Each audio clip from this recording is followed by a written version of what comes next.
Donald Trump started using that phrase, fake news, fake news, fake news. Then in Turkey, Erdogan started arresting people on charges of fake news. Because we are looked to. I believe, like Reagan said, we could be that city on a hill, but we are up high and folks are going to look to us for what is the world order going to be? What is democracy globally going to look like? Are we going to defend democracy and democratic principles, or will we behave like the authoritarians that we should be against? So this is a fundamental question you ask, and it has been resonating all these 13 hours. We keep coming back to the Constitution because so many of the things the Trump administration are doing, from the separation of powers to violating the very first words of our Constitution, the very first words, this commitment we make when we swear our oaths, all of us, we the people of the United States of America, this is our mandate in order to form a more perfect union, establish justice. It comes really quick. It comes really quick. This president is invoking emergency powers like the Alien Insurrection Act, a 1790, 1780 something law that the last time was used in World War II to detain Japanese Americans, something so shameful, to put them in concentration camps here in America. He wants to take power from our Congress, and the thing that is killing me, that is actually breaking my heart, Brother Warnock, the thing that's actually breaking my heart is that we're letting them. That we're letting him take our power. If Elon Musk was a Democrat and Joe Biden said, hey, go after the spending power of Congress, all the things that they approved, it's hard to do bipartisan things here. God bless Patty Murray and Susan Collins coming together and getting spending bills, hard worked, hard done. Lord knows, that's why we're here. No business as usual. No business as usual. We're not doing the usual order. We're talking about these things. We're making the case. We talked about immigration. We talked about Medicaid. We talked about Medicare. We talked about health care. We talked about medical research. We talked about Social Security. We're marching through. We're marching through. 13 hours, I got more in the tank. What this president is doing with the Alien Insurrection Act, what this president is doing with no due process, what this president is doing with flushing the Department of Education, with getting rid of the USAID, with attacking thousands of people that serve our veterans, that serve our Social Security, those things should be obvious to this institution, to the Senate, that that's wrong. That they have unelected, the biggest campaign donor, unelected, who's getting our personal information, and there's no transparency. Nobody in this body can say they know what information, confidential information Elon Musk has, and knows what they do to it, because they never brought him here to answer for it.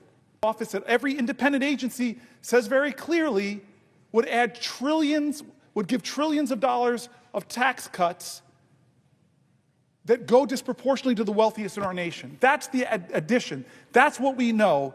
And it doesn't account for the things that he's doing to our allies. It doesn't account for how he's turning his back on NATO. It doesn't account for how he's praising Putin and calling Zelensky a dictator. It doesn't account for how he's giving advantage to China around the world, from the region in Southeast Asia all the way to Africa. It doesn't account for how he's already made it harder to enroll for the Affordable Care Act. It doesn't account for all the other things he's doing that we wake up and hear every day, not to mention trying to threaten Greenland, trying to threaten Panama, trying to change the name of the Gulf of Mexico. All these things he didn't tell us he was going to do, didn't promise. He promised to lower your grocery prices, they're higher. He promised, I'll be a better steward of the economy. It's worse than we inherited. Over and over, he's breaking promises and doing outrageous things like disappearing people off of American streets, violating fundamental principles of this document, invoking the Alien Enemies Act from the 1700s that was last used to put Japanese Americans in internment camps? Do we see what's happening? How much is enough?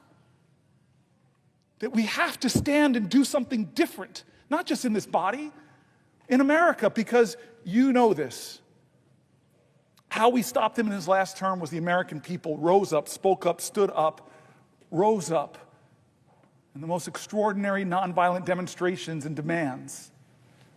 So thank you. Senator, yield for another question. Yes, I will yield for a question while retaining the floor. And I see that my friend and colleague, Senator Alsterbrooks from the great state of Maryland, is on the floor. So I'm going to be very brief with this question. And I want to thank you for reminding us, of course, of the other great betrayal that's been going on over the last 70-plus days.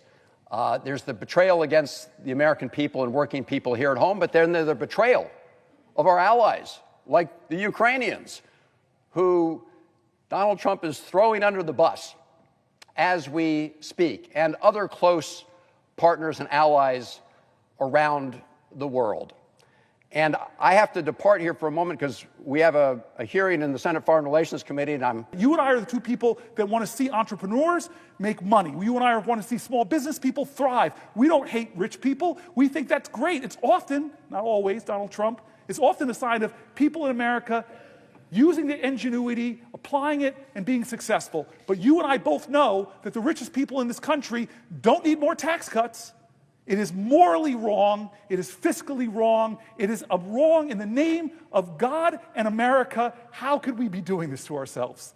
How do we have a political system that is so corrupted by billionaires who so with all of their money drown out the voices in politics of other Americans? A great example of that is they're getting so reckless that many billionaires aren't even hiding it anymore, i.e. Elon Musk. He's like saying, hey, I'm going to roll up into a Supreme Court case up in one of our best Great Lakes states, and I'm just going to dump $100 million there and then give away, as if to insult our democracy, million-dollar checks as part of my effort to influence an election with my overwhelming flood-the-zone amount of billions of dollars. And by the way, hey, it's a pretty good investment, right? I'm Donald Trump's biggest campaign contributor, and as soon as he gets elected, a lot of my stock goes up, although Tesla stock isn't doing so great right now. The reality is, we live in a country right now that we're giving more and more ability for billionaires to use their wealth to rig the system and then get more wealth as a result of that. It is so corrupt and so corrupting to this. We have been talking about this, as you said, for 18 hours now. This big, unchecked corporate contributions, billionaire dollars, dark money in front organizations that nobody in the Senate has outlined better than you, is corrupting our Constitution. And even the bad case Citizens United, even they said this shouldn't happen. You all should write laws in this place that force people to disclose where that money's coming from. But how many years has it been since Citizens United? Many. And how many times have we failed? 15?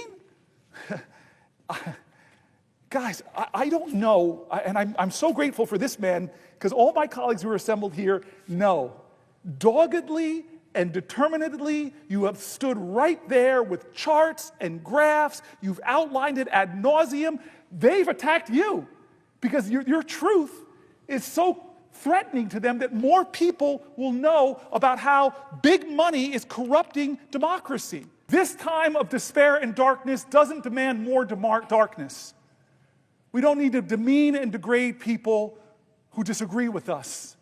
This is a time for us to do something bigger than that. Do you think Martin Luther King in Birmingham hated Bull Connor or said, I'm going to defeat this guy by bringing bigger dogs and bigger fire hoses? No. But he did say, we're going to be so creative, we're going to inspire the moral imagination of the nation, we're going to call to the conscience of the country, we're going to excite them about who we could be. When he went to the March on Washington, he didn't stand there and complain about the demagogues. Listen to his speech. He didn't stand there and demean and degrade the governor of Alabama. He didn't stand there and talk down to Bull Connor. No, he stood before the American people and said, it's not what you're against, it's what you're for. I have a dream. And now it's our generation. We have to redeem the dream. We have to excite people again. He, in the highest office of our land, wants to divide us against ourselves, wants to make us afraid, wants to make us fear so much that we're willing to violate people's fundamental rights. We're willing to go after the speech on college campuses. We're willing to go after law firms, go after the freedom of the press. Don't let him do that. Don't become like him. Be an American that says, I look to the future and I'm excited. Yes, things are tough right now. They're hard, they're scary, they're hurting, but we can overcome this. Our American history, if it's nothing else, American history, if it's nothing else, it is a perpetual testimony to the achievement of impossible things against impossible odds. We are a nation that is great not because of the people that are trying to whitewash our history, to remove great people, Native Americans, black people, and women from our military websites. I don't want a Disneyfication of our history. I don't want to whitewash history. I don't want to homogenize history. Tell me the wretched truth about America, because that speaks to our greatness. And so what do I want people to do? It starts with us, man, and you're doing it. I've seen courage of my colleagues. We're doing it, but we have to do more, and I'm sorry. I'm not going to be a politician that's going to say, we are going to do more for you. I'm going to be a politician, I'm going to be a leader that demands more from America. They are talking about, at great length, our founders and the separation of powers and the checks and balances of these institutions, and yet for 72 days of this administration has the Congress, Article 1, the People's House, the Senate, the deliberative body, have we once held this president to account? The most powerful man in the world and the richest man in the world have taken a battle axe to the Veterans Association, a battle axe to the Department of Education, a battle axe to the only agency solely focused on protecting consumers against big banks and other factors that might abuse them, bringing it down. Congress established the Department of Education. Congress established the Consumer Finance Bureau. Congress.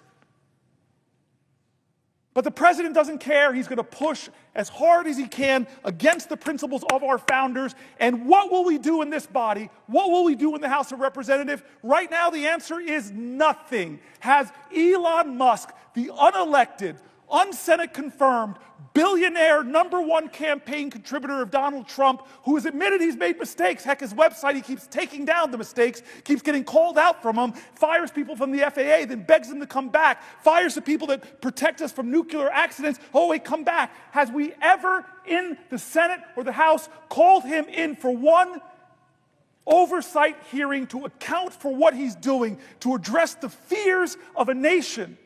No. What Elon Musk is doing to some of my colleagues on the other side of the aisle is threatening them. Threatening to run primaries with what to me would be a quarter, but to him is $100 million. I'm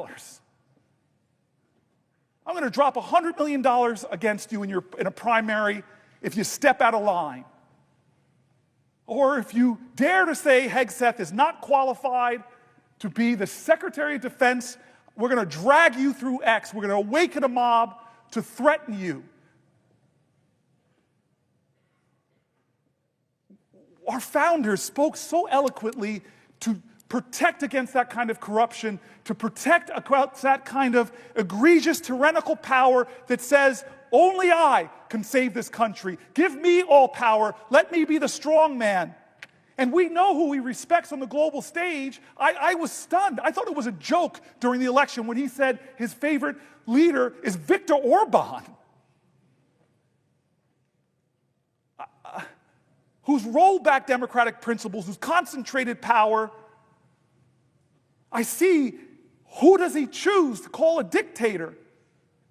The man who is trying desperately to lead his country in defense against the authoritarian dictator and preserve his democracy? Or does he call the dictator a dictator? No. Simple test.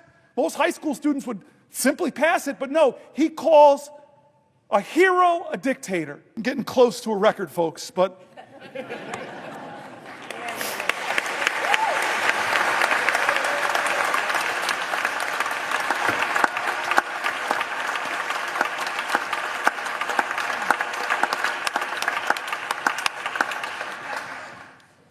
There's a room here in the Senate named after Strom Thurmond.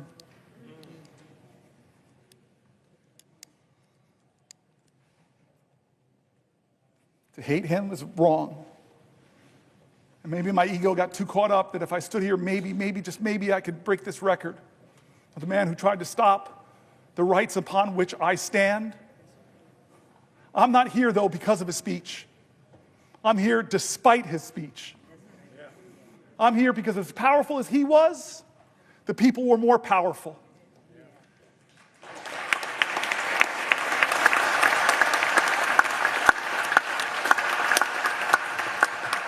But I remind you, all those people who believe like me that we've got to redeem the dream, turn again to John Lewis, because you all know the story, my colleagues, of when the man that beat him savagely, drew blood, cracked bones.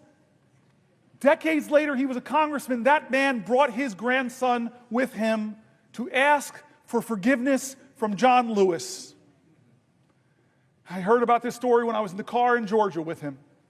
What did you do, John? This man that so viciously beat you, wounded you, bruised you, battered you. What did you do when he came to ask you for forgiveness? What did you do? And a good Christian man of faith, simply said, every one of us needs mercy. Every one of us needs redemption. I forgave him. I hugged him. We wept. And I looked at the boy. This nation needs you too.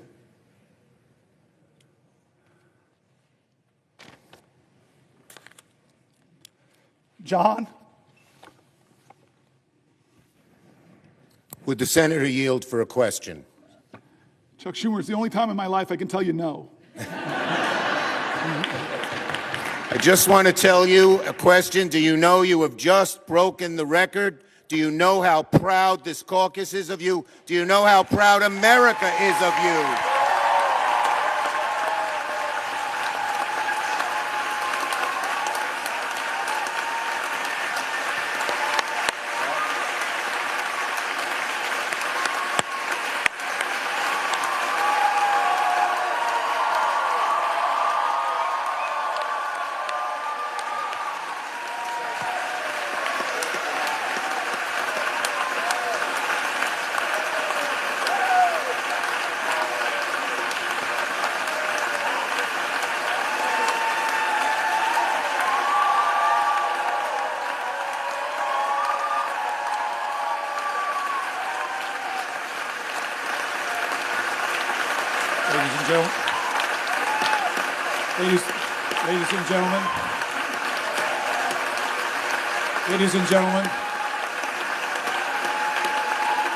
Ladies and gentlemen,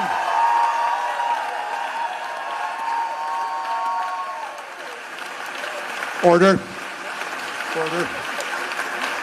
The chair does not wish to take away from this moment, but I think the best way to honor this great accomplishment to our guests in the gallery, to make a rare exception and let you stand to show your appreciation, I will not constrain my fellow senators.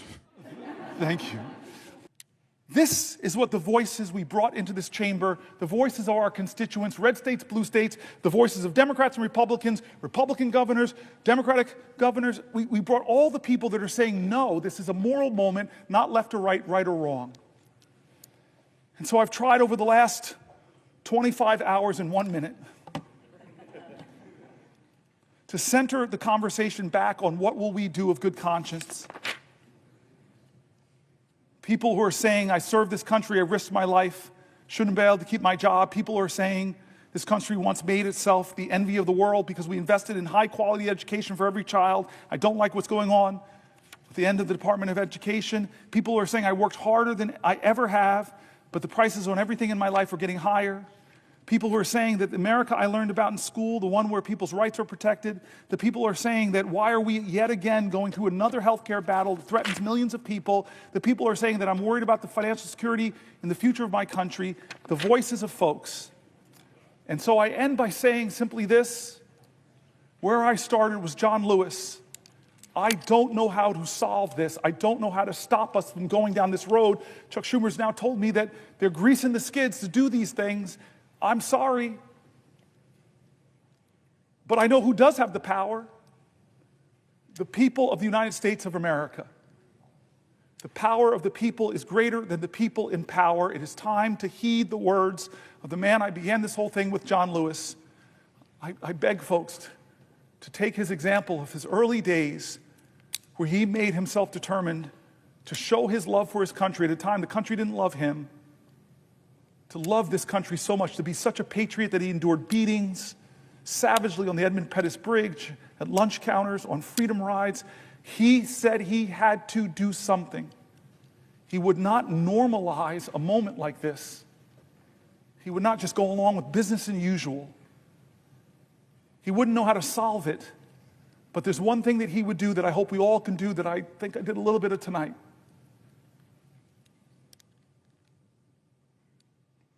He said for us to go out and cause some good trouble, necessary trouble, to redeem the soul of our nation. I want you to redeem the dream. Let's be bold in America, not to mean and degrade Americans, not divide us against each other. Let's be bolder in America with a vision that inspires, with hope that starts with the people of the United States of America. That's how this country started. We, the people. Let's get back to the ideals that others are threatening. Let's get back to our founding documents, that those imperfect geniuses had some very special words at the end of the Declaration of Independence. It was one of the greatest in all of humanity declarations of interdependence. When our founders said we must mutually pledge to each other our lives, our fortunes, and our sacred honor. We need that now from all Americans. This is a moral moment. It's not left or right, it's right or wrong.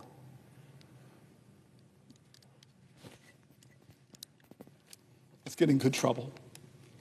My friend, Madam President, I yield the floor.